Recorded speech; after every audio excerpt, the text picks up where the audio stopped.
No need to whine, it's Whinypaluza. Have some wine and join us on the Whinypaluza podcast with Rebecca Greene. Welcome to the Whinypaluza podcast. I'm your host, Rebecca Greene. I'm a wife, mother of three, and licensed clinical social worker.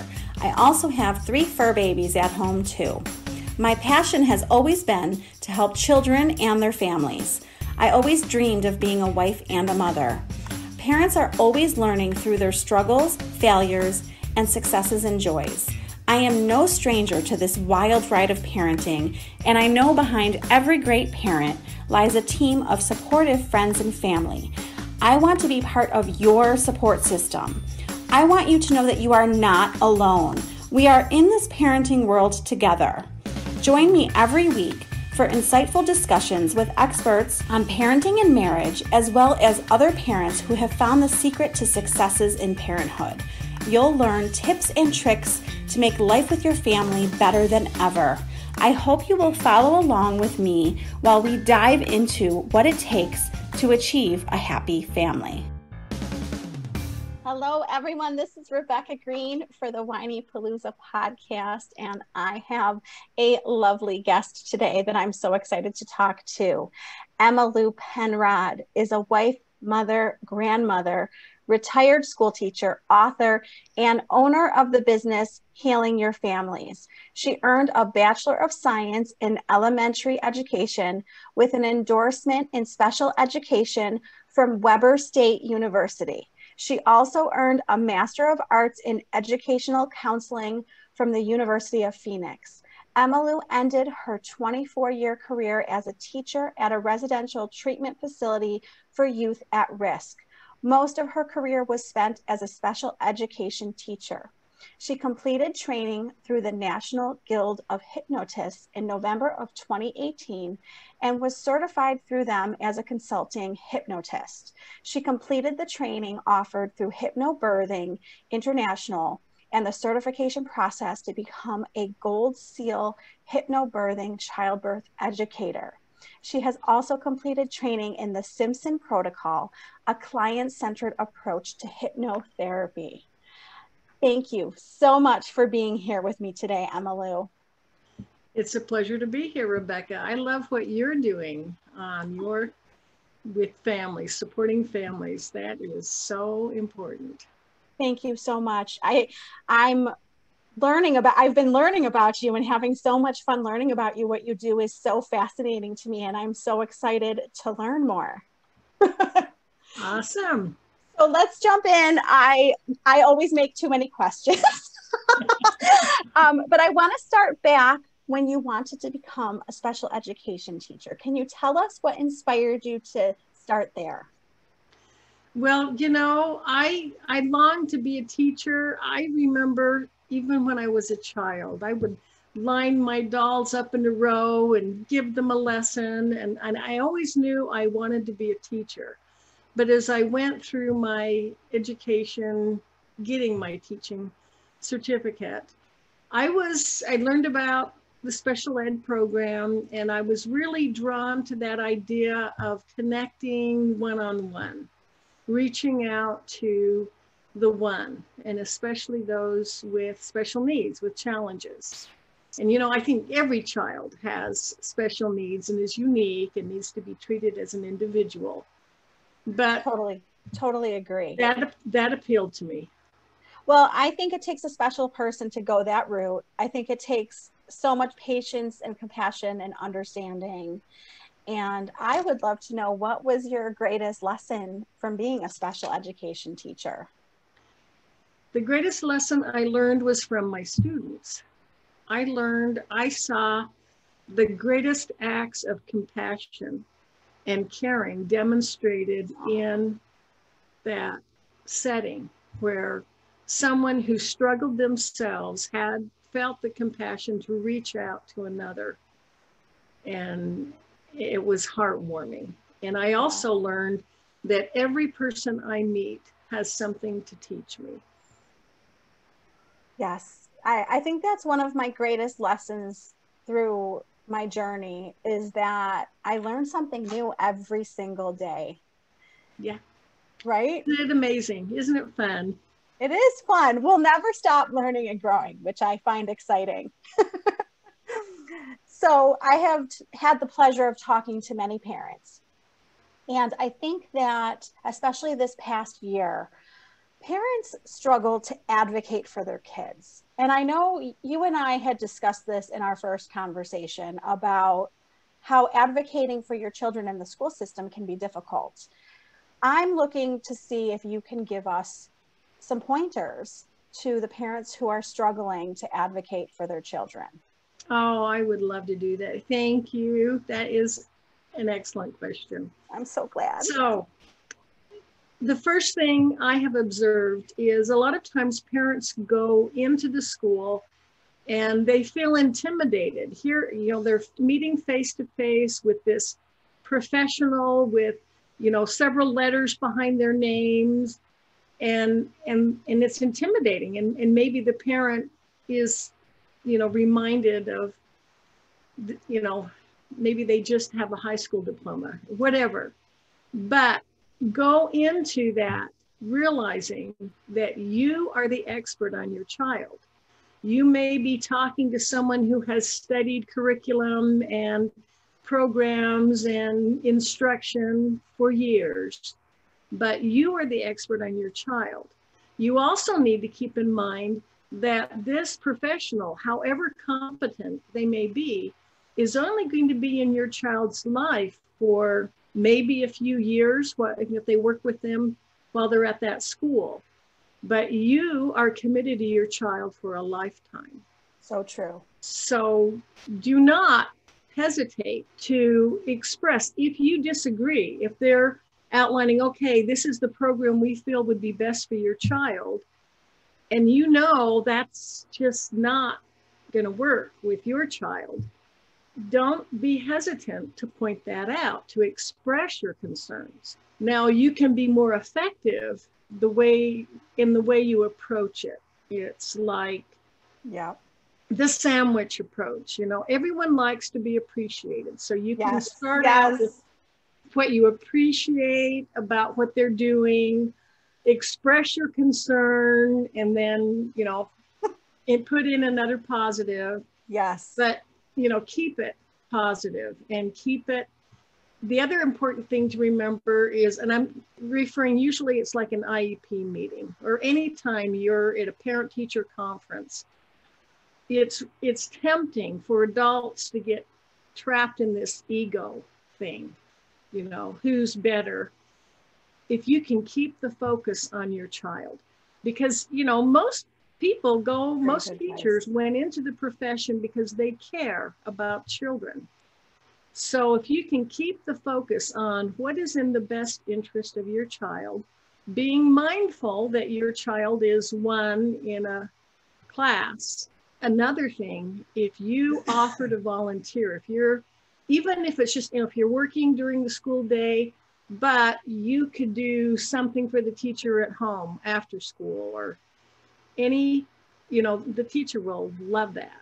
Yes. If you can offer to volunteer. But the more you build a rapport, a friendship, like we're on this team together and we're working together to get the best education possible for this child. And you want to help the teacher succeed, that will help the teacher succeed too. So much wonderful advice. I'm picturing the mothers that I worked with, and I had the luxury of going to school meetings with the families that I was working with to really support them. And I'm picturing these parents walking into this meeting, and it would be a big table with all these professionals around, and I could feel how intimidated they were. And it can be overwhelming to walk into a huge room of professionals, but you are 100% correct that we know our children best, and you're one of the experts walking into the room too. Mm-hmm. Right? And you could start by thanking them. It's wonderful that all of these people are here to support your child, and you could just start by expressing appreciation. I love that. That diffuses Another way, if you feel like it's going to be a tense meeting, is to ask that it begins with going around the room and everyone pointing out one of your child's strengths. Oh. That will set a positive tone. I can tell how much wisdom you have from all your years as a teacher. I'm wondering if you can tell us something that only a special education teacher would understand. Something that only a special education teacher would understand. Okay, like in working with students or in your life. It could be just a life lesson that you took from it, whatever speaks to you. You know, I think this is a lesson that parents learn too. When your child is being the most unlovable is when he needs your love and support the most. Yes. And it isn't always necessarily, I just want to gather my children in a big hug. But, we have different love languages. And sometimes you need to be in tune with what your child's language is. Yes. Maybe they just need a positive comment. When they are the most unlovable, that's when they most desperately need your love.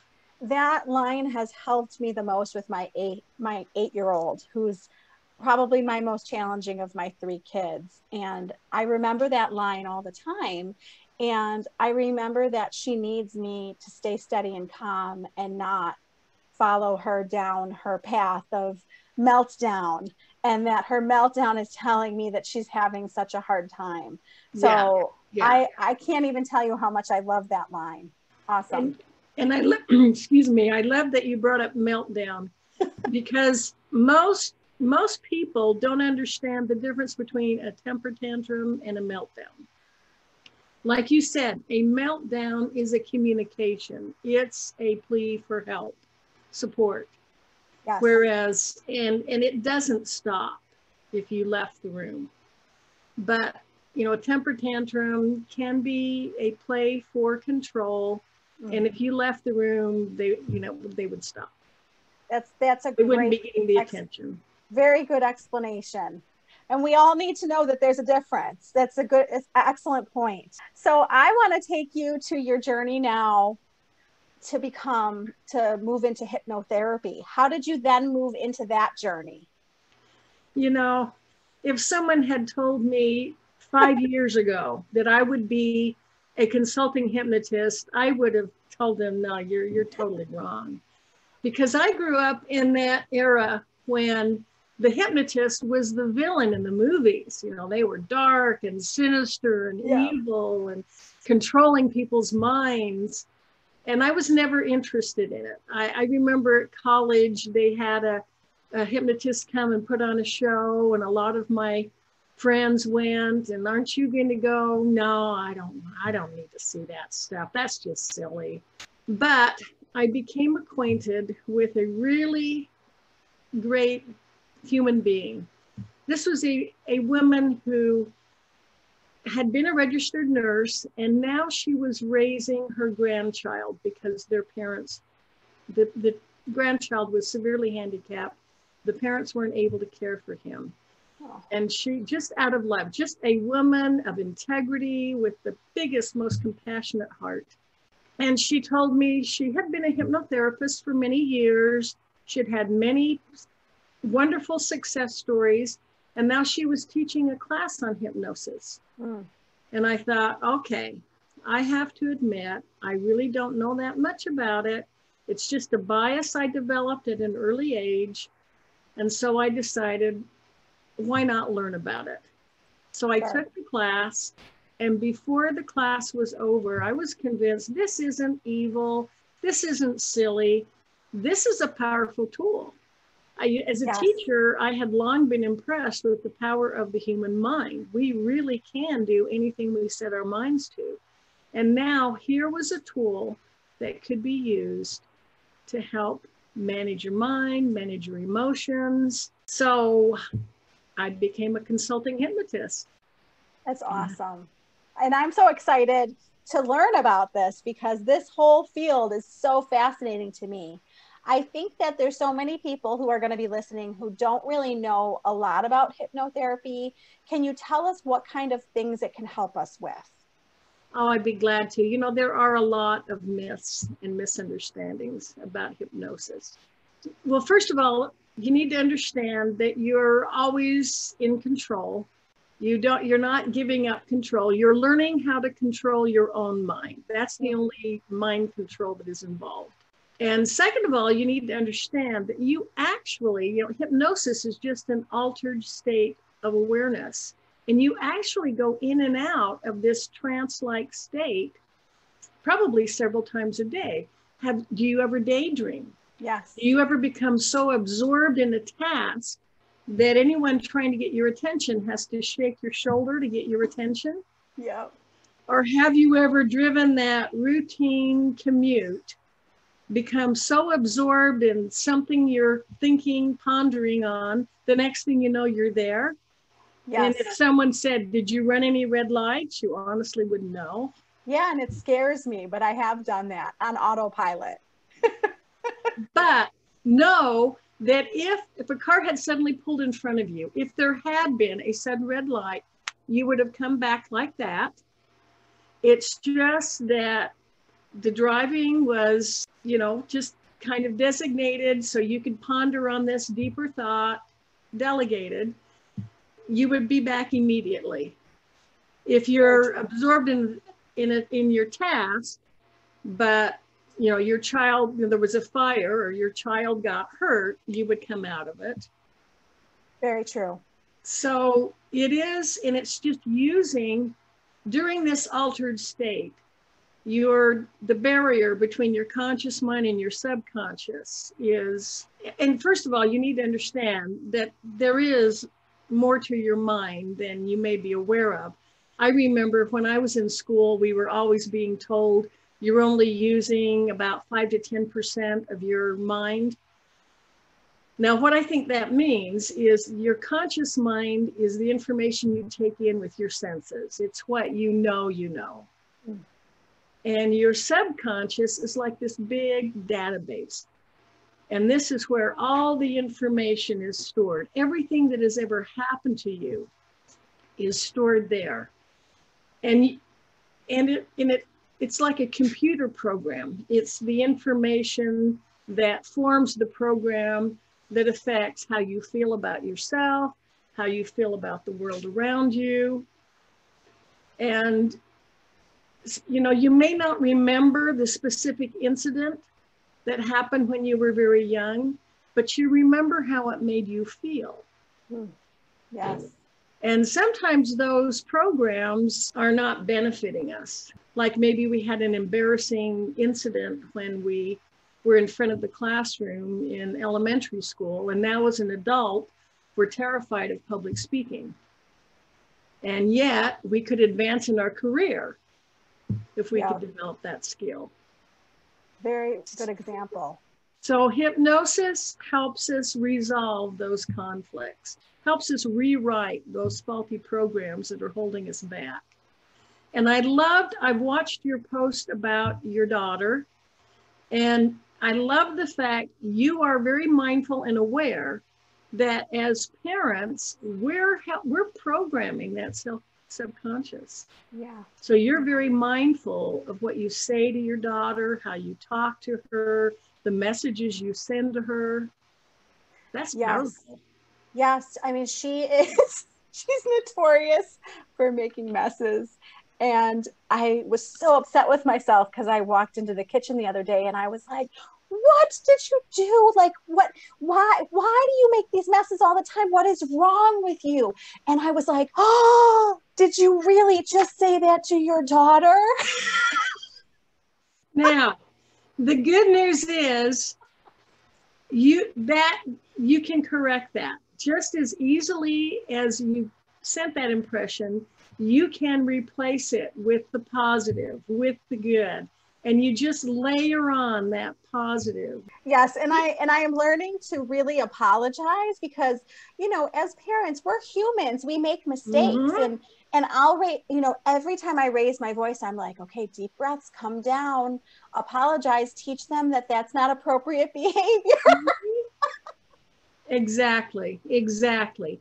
And what's more, you know, you're teaching them how to manage anger, how to, it's okay, you know, we get angry, learn how to apologize, how to keep it under control. You know, a lot of, I know for when I was growing up for many years, I believe there were good emotions and bad emotions, you know, and the bad emotion, you just stayed away from those, don't want to feel those. Yeah. But as I matured, I learned that all emotions serve a purpose. Yes. Take anger. Anger actually is what freed the slaves, got women the vote. Anger motivates you to take action, to do what needs to be done. So go ahead, excuse me, go ahead, feel the anger, decide what action can I take, what needs to be done, do it, and then let it go. The problem is we stay in the anger. Well, and you bring up an excellent point. I mean, I haven't thought about it, but anger is what got me out of a really bad relationship. I got angry that I was allowing myself to stay in that relationship. So see, it can be really good. Yes, yes.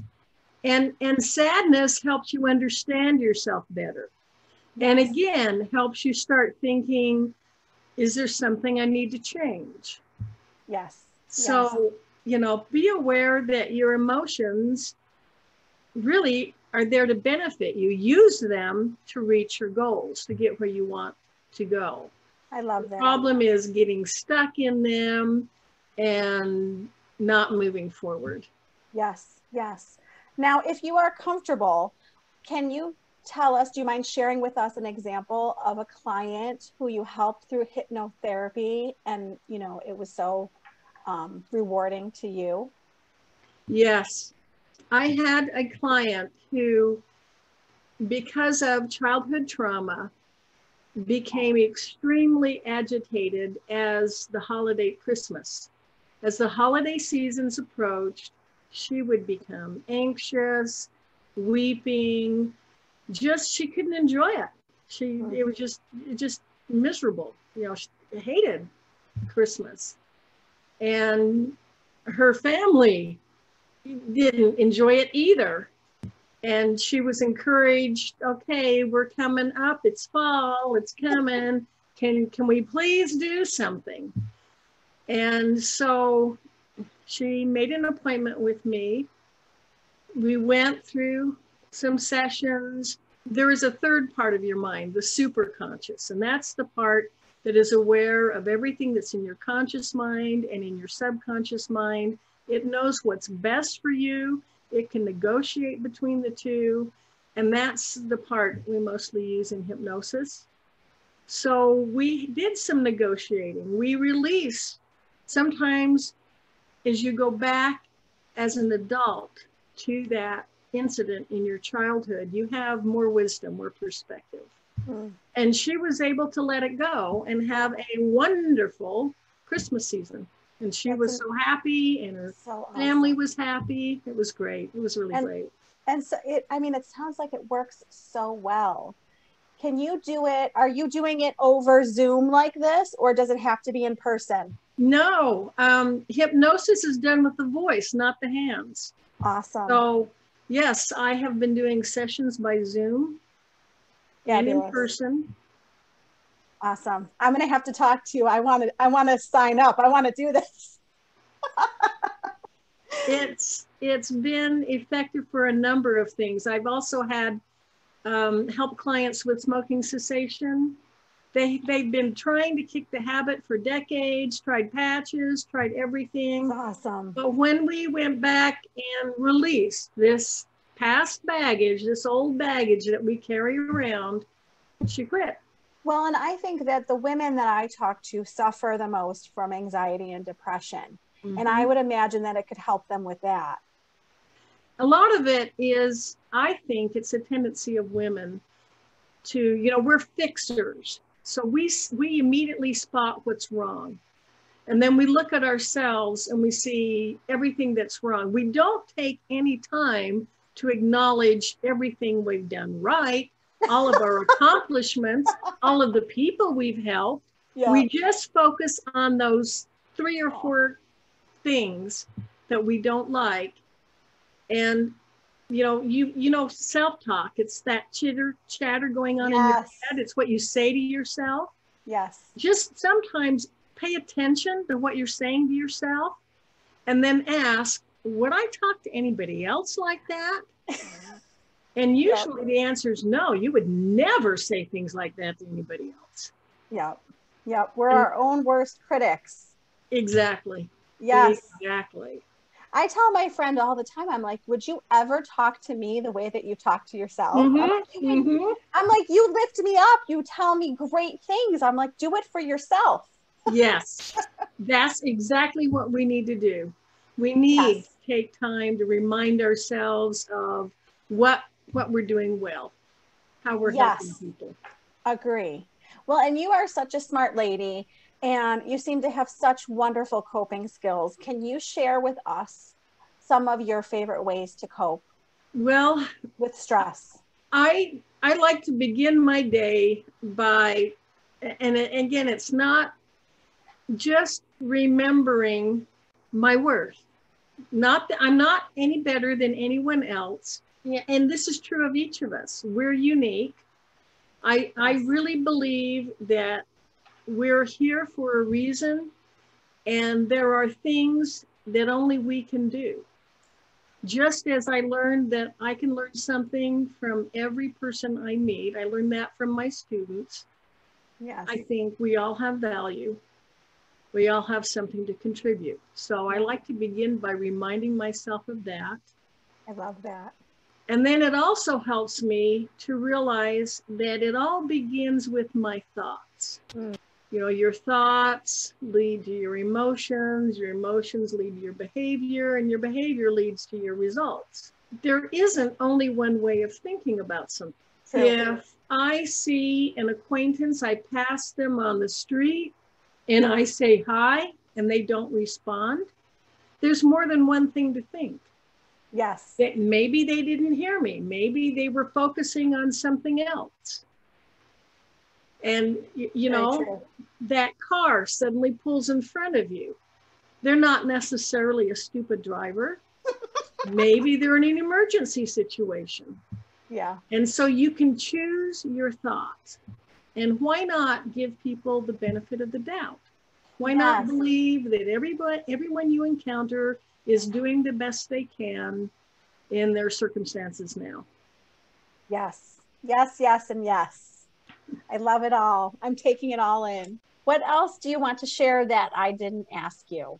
Well, just that, well, you're already doing this, but I'd like to repeat that families are the foundation of our society.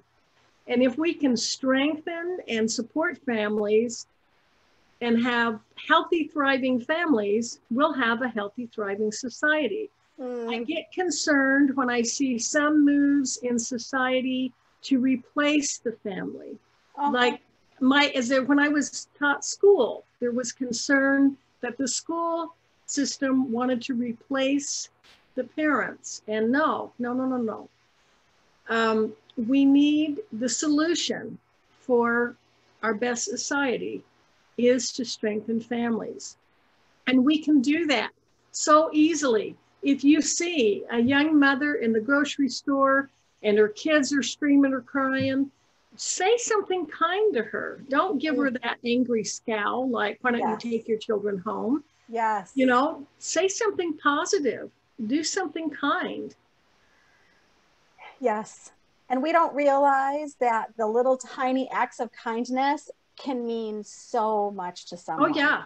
You could make her day. Yes. Just compliment her on being willing to be a mother and take on that responsibility.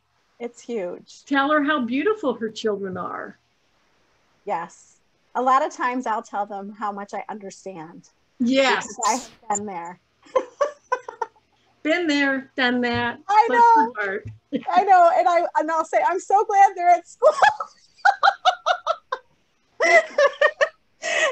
anyways, tell everyone where they can go find you. Well, my website is healingyourfamilies.com. My podcast is insupportoffamilies.com, and it's on the major podcast platforms. Those are the best ways to reach me. I offer a free 30-minute consultation. Love to hear what your concerns are and find out how we can work together. And Love it. I am committed to supporting families. Well, you have been so fabulous to talk to, as I knew you would be, and you certainly made my day. So thank you so much for being here with me today. Well, thank you, Rebecca, for all you're doing to strengthen families. I love it. Thank you. This is Rebecca Greene, reminding everyone to spend every day laughing, learning, and loving. Thank you for tuning in to the Whinypaluza podcast. If you like what you heard, please be sure to subscribe so you never miss an episode. While you are there, leave a review. I love to hear your feedback. Thank you so much for listening. Until next time. This show has been produced by Market Domination, LLC. To discover how you can have your own show completely done for you and turn it into a real published book and become the authority in your marketplace, go to www.marketdominationllc.com/podcast offer.